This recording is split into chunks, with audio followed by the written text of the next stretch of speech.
Hi, first of all what we're going to do is we're going to give you the sizes for the face mask.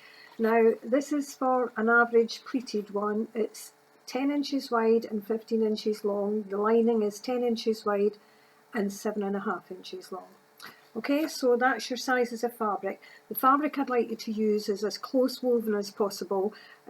Bedding is very good because the density weave is very close together, which is fine. Now I've got a piece here that I've cut out, and this is your size, 10 inches by 15 inches. Now what we're going to do with this is you fold it in half, just like this. You fold it in half, and then your 7.5 inches by 10 inches piece, you're going to put it at the top. So it's like this, and what you can see is there is a space at the bottom, but don't worry about it. When you folded it all together, it fits in perfectly fine. Now, if you've got a bit of fabric, this fabric's dense enough that I only need to put a half lining in it. If your fabric, which like this one, is slightly thinner, you can put an absolute total piece. So you cut out a lining and a piece of fabric 10 inches by 15 inches and sew a stitch line very, very close to the edge. So this is as one piece. It's called interlining fabric, and it makes it a bit denser. So what you're going to do with this, now that it's actually 4 thin layers thick, is more than adequate. You're going to fold it up, and we're back at the stage that this one's at. So that's just what you would do. You'd fold it together, and then what you're going to do is you're going to pin a 1/4 inch along and then sew a 1/4 inch seam allowance. So whether it's the total bit of lining or a half lining, the process is the same. So fold it over and then sew along a 1/4 inch from one end, reverse stitch all the way along, and reverse stitch at the other end. So that's the 2 bits prepped, and this, you can see I've actually got my seam line there. So that's what it looks like now. And what we're going to do is we're going to turn it inside out. Okay, so you're just going to turn it through, dead simple, not a problem with that. Give it a little shake to get it going. Now what you're going to do is, you can see this is the lining side and this is the fabric side, and this is your seam allowance. You want to push your seam allowance in towards the single piece of fabric and then fold over right here, right at the top, and you're going to fold it over like that until it folds over and you get this little bit here. So your seam is now here. It's not at the top end, it's 1/4 inch down. And once you've done that, give it a little shake and it kind of falls into place itself. Just smooth it out, and then you're just going to put some pins along the groove. And same as your stitch line, you're going to stitch, reverse at one end, stitch straight along, and reverse at the other end. That's what it's going to look like. Okay, so that's that process there. This is one that is already finished. It's already been stitched, and you can feel now that it's slightly thicker. Now you will notice that the lining now comes right down almost to the very bottom, and that's just exactly how you want it to be. Now what we're going to do now is we're going to do the pleats. It's very simple to do the pleats. You're going to take it and you're going to fold it up. The pleats on the front, on the outside of your mask, if you can always remember, if it's a same fabric inside and out, make the pleats go up the way out on the outside of your mask, so that when you put it back on again after you've used it, you're always spacing it in the same way. You don't want to have gone out, put it in your bag and then take it out and then put the front next to your face. You want to keep it as safe as possible. So always make sure your pleats go up the way on the outside.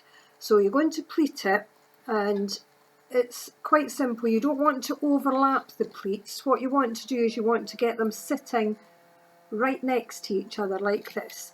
And you're aiming for about 3 inch width. There's a little bit leeway on this. It's not got to be absolutely perfect. What you have to be absolutely perfect with is your casing. So whatever size this pleating ends up at, you want your casing to be that size as well. But aim for 3 inches. So this is what they look like. The pleats are all sitting right next to each other, and hopefully this measures 3 inches. You can get it so that it will measure that.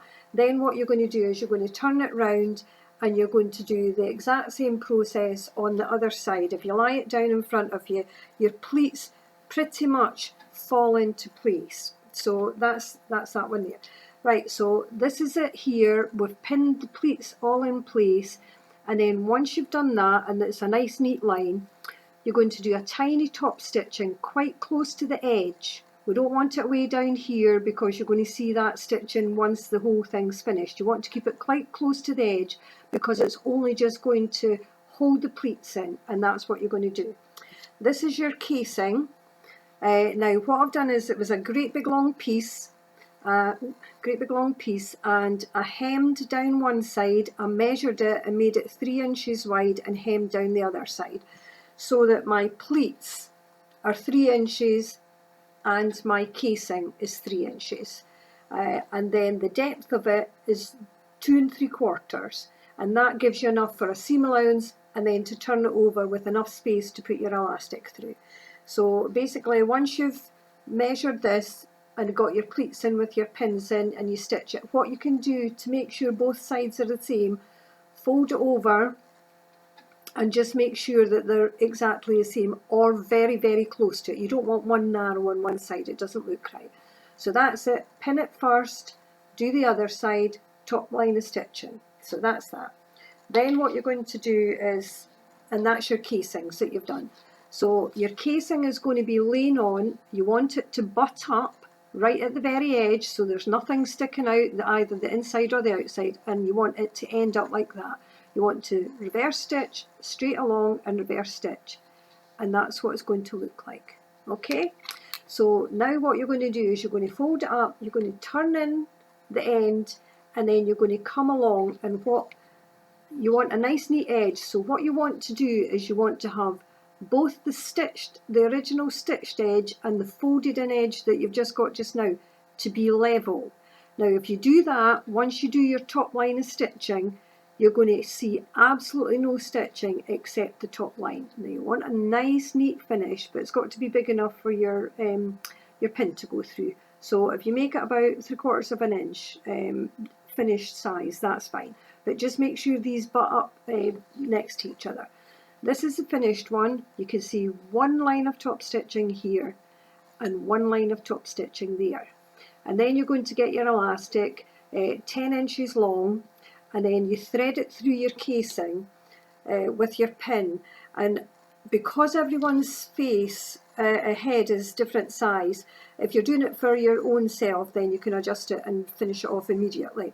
But if it's for someone else, if you tie your elastic in a reef knot, but not too tight, just do it so that it holds it together, and then whoever you give it to can then undo the knot if it's not the right size and tighten it up to where you want it. So this is what you're going to have with the end loops on it here. And then once you get it to the exact size you need, just turn it round. You can trim off these extra bits, turn it round until the knot is totally into your casing, and it makes a nice neat finish. Once I get it in, that'll be fine. So there you go, so there's no knot showing and you've got your elastic here, and that's fine. Now this is what it looks like. Your pleats are going up the way on the outside. When you open it up, it stretches out like this. Now this one's the one that I made for myself. I actually ran out of the fabric, so I lined it with a contrasting one. So I've got a little seam at the top that's in the spotty and the other bits down the bottom. So pretty much that's it. So what you do is you just hook it onto your ears, and that's how it'll sit. Now it comes fairly far down under your chin, which is the most ideal position for it. So make sure it's above your nose and comfortable on your ears. You don't want your elastic to be too tight. And that is a fairly simple, quite substantial face mask, and will stop germs. It's if anyone sneezes on you, or if you sneeze, you're not passing on any normal germs to anyone. I think these are going to become mandatory, so if you want to make yourself one, that's fine. Make them for your friends. You can use all different kinds of fabric. If you've got old summer dresses that are reasonably good quality, then that's fine. Bedding is perfect because you can wash it. Oh, washing instructions before I forget. Don't stick these in the washing machine. You wash your hands really vigorously with soap. Do the same with your mask. Just get it wet, put soap and water on it, vigorously wash it, rinse it, and then just hang it up and let it dry like that. That should be more than substantial for you. Okay, good luck with your making of your masks, and you could post pictures and let me see how you get on. Good luck, everyone.